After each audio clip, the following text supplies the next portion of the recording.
अस्सलाम वालेकुम व्यूअर्स, कैसे हैं आप। दिल का दौरा पड़ने को शदीद मायोकार्डियल इन्फेक्शन भी कहा जाता है। जब खून की शरानें ऑक्सीजन के साथ फराहमी करने वाली खून की नालियों में रुकावट हो जाती है या खून उन नालियों में जमना शुरू हो जाता है तो दिल के पट्टे मरना शुरू हो जाते हैं।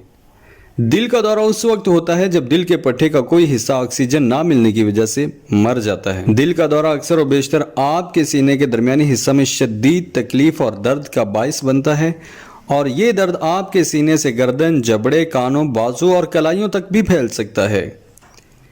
ये दर्द 5 मिनट से लेकर कई घंटों तक भी रह सकता है। घूमने फिरने, अपने जिस्मानी अंदाज तब्दील करने या आराम करने से दर्द कम या ख़त्म नहीं होगा। यह दर्द मुस्तकिल हो सकता है या आता जाता रहता है।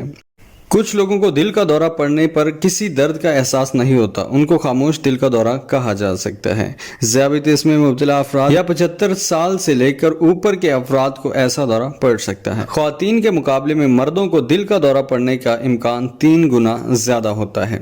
आपको वीडियो अच्छी लगी हो तो चैनल को सब्सक्राइब और वीडियो को लाइक ज़रूर कीजिएगा। अपना और अपने प्यारों का हमेशा ख्याल रखिएगा।